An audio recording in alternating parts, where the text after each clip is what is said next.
Meus queridos irmãos, uma boa noite a todos.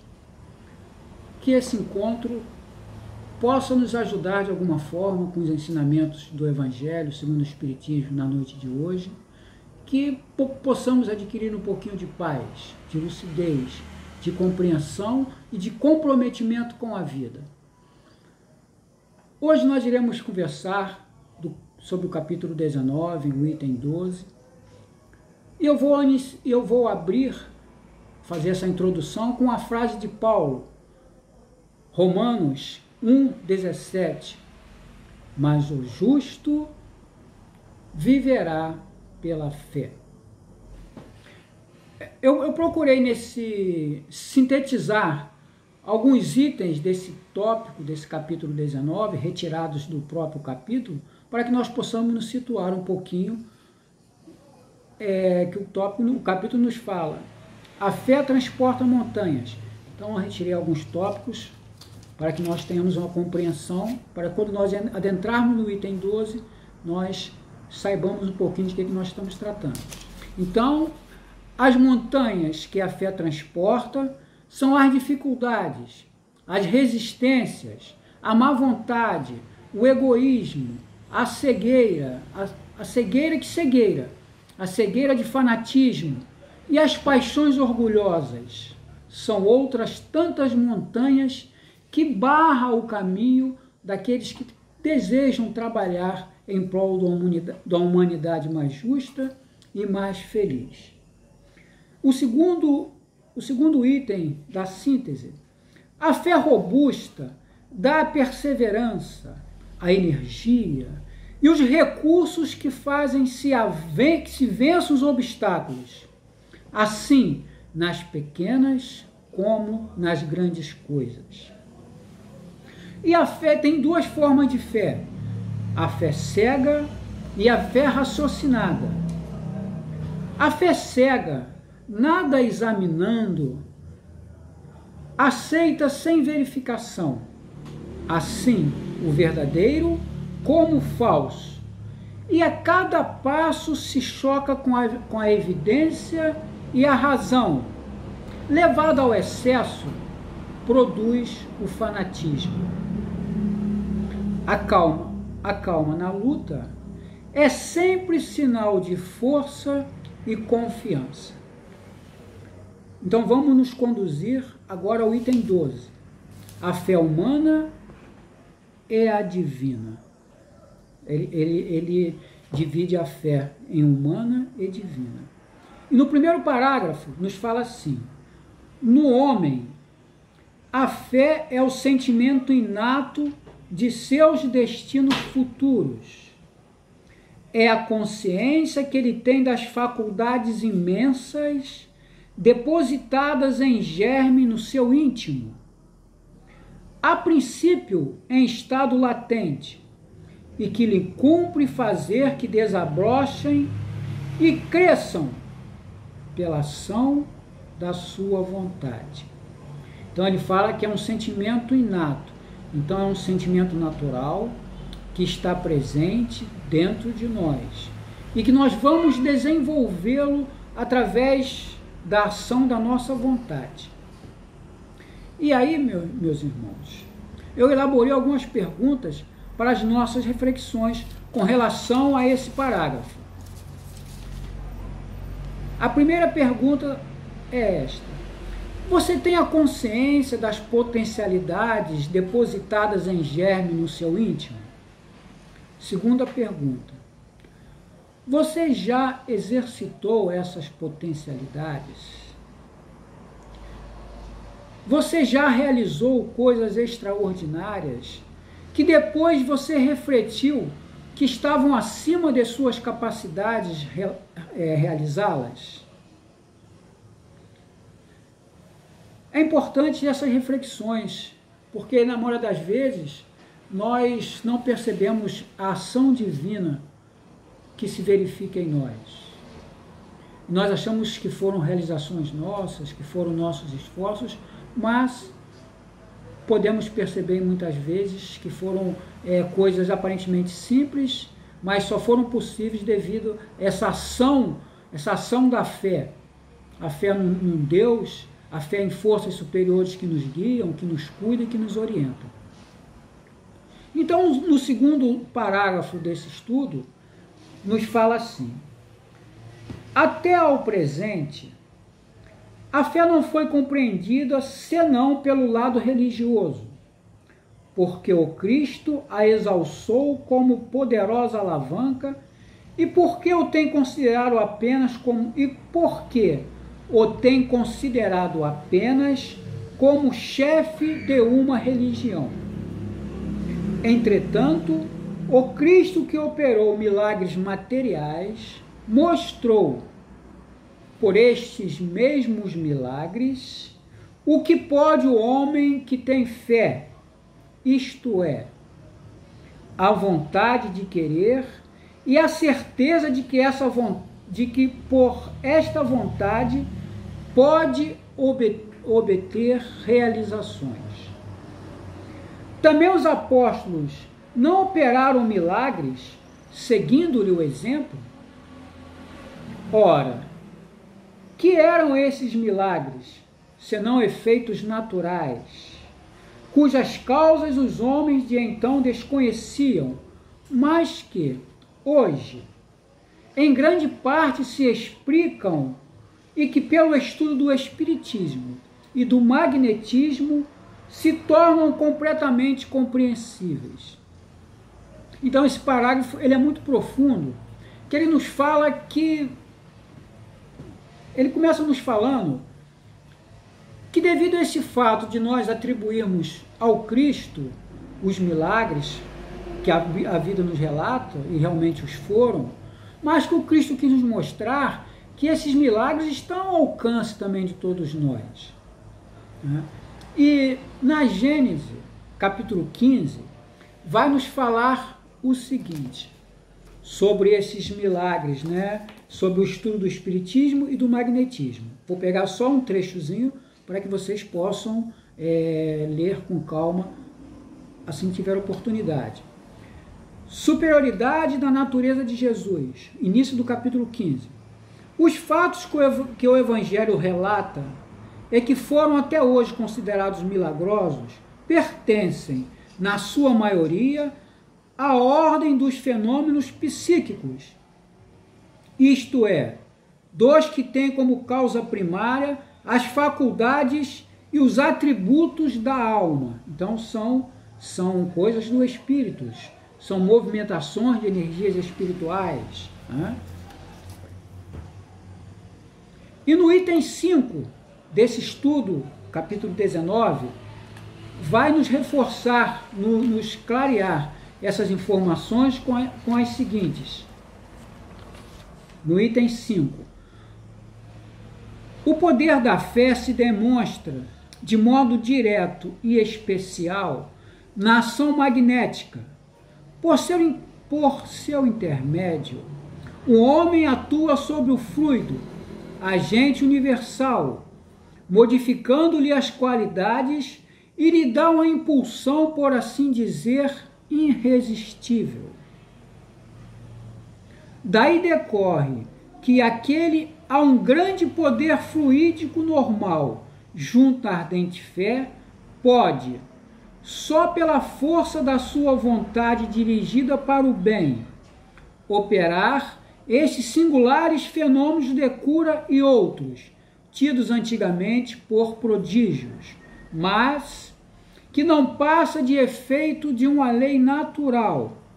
Tal motivo porque Jesus disse a seus apóstolos, se não o curastes, foi porque não tinhas fé. Então, elucidando um pouco esse segundo parágrafo, vamos partir para o terceiro parágrafo. A fé humana ou divina? Conforme o homem, a fé é humana ou divina, ou uma ou outra. Conforme o homem aplica suas faculdades à satisfação das necessidades terrenas, ou das suas aspirações celestiais e futuras. O homem de gênio que se lança à realização de algum grande empreendimento triunfa, se tem fé, porque sente em si que pode e há de chegar ao fim desejado. Certeza que lhe faculta imensa força. Um homem de bem que, crente em seu futuro celeste, deseja encher de belas e nobres ações a sua existência. Aure na sua fé, na certeza da felicidade que o espera.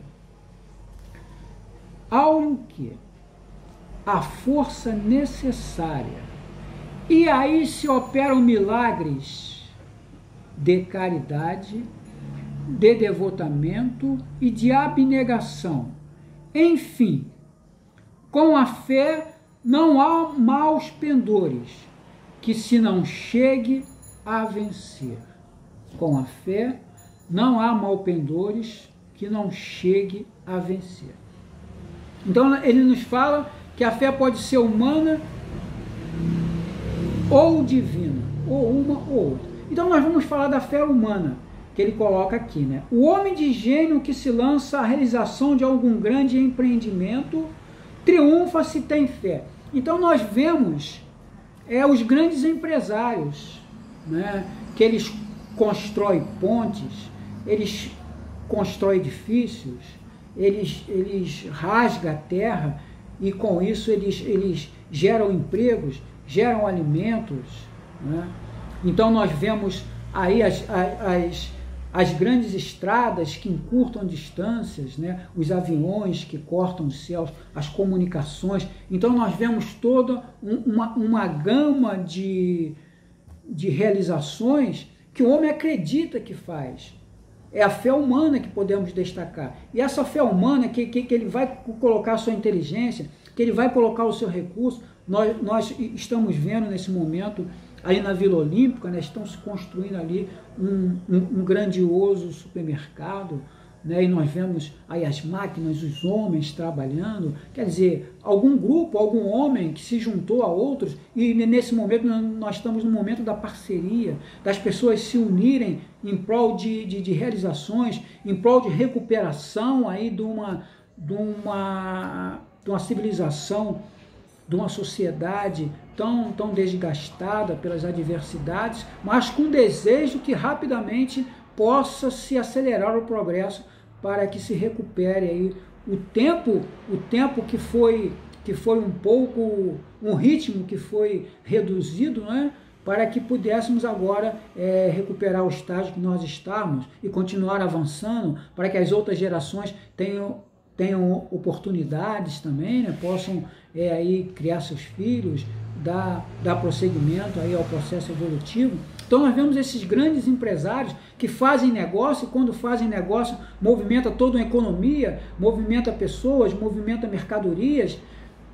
Então essa seria a fé humana.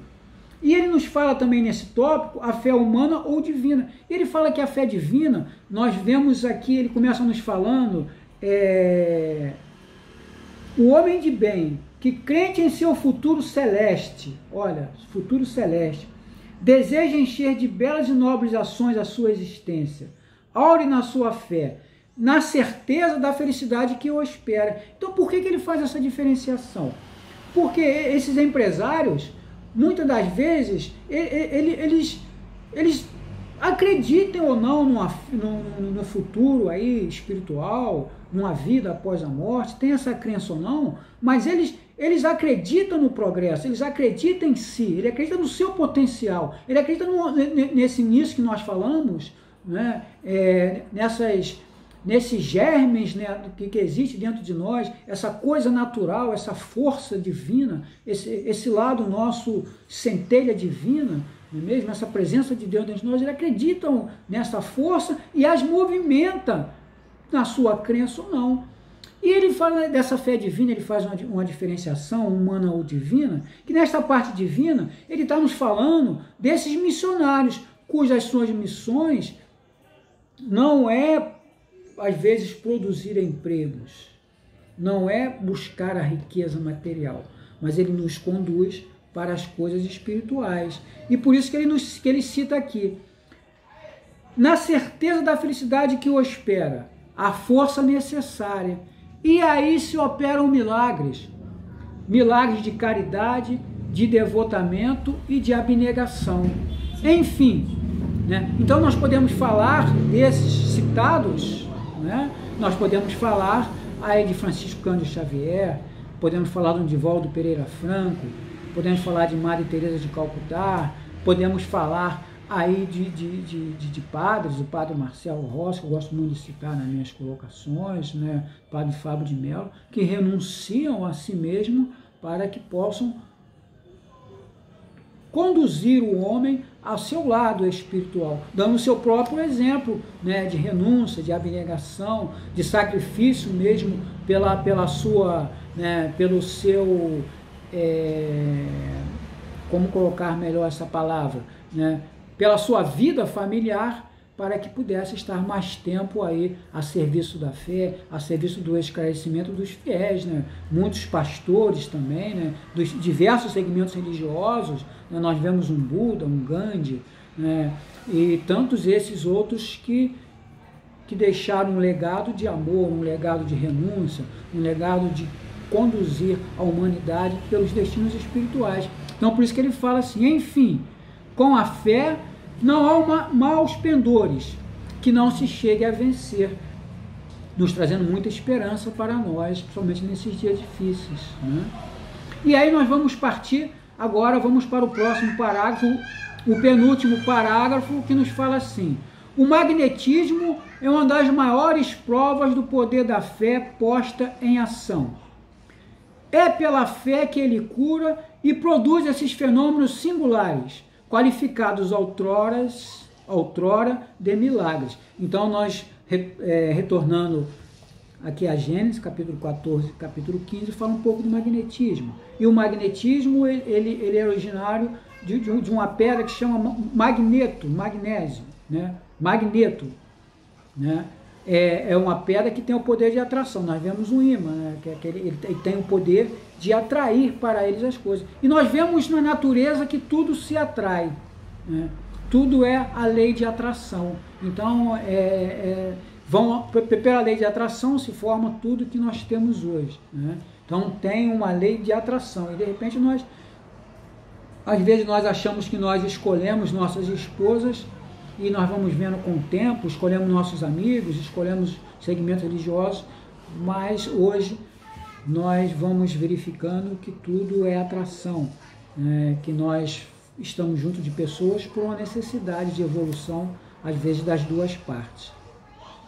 E o último item, o capítulo, dentro desse capítulo, desse item 12, do capítulo 19, vai nos falar assim: repito, a fé é humana e divina. Olha só que interessante, meus irmãos. Aqui no terceiro parágrafo, ele fala que a fé é humana ou divina. E aqui ele nos fala que a fé é humana e divina. Ah, então vamos entender isso aqui, caramba. Se todos, aí nos fala assim, repito, a fé é humana e divina.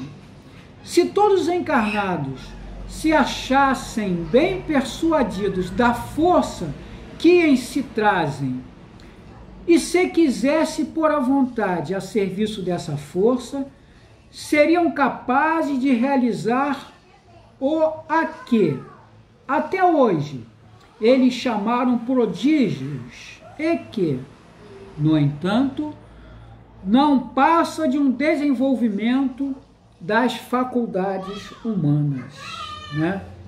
Então nós vemos que ele reforça o primeiro parágrafo.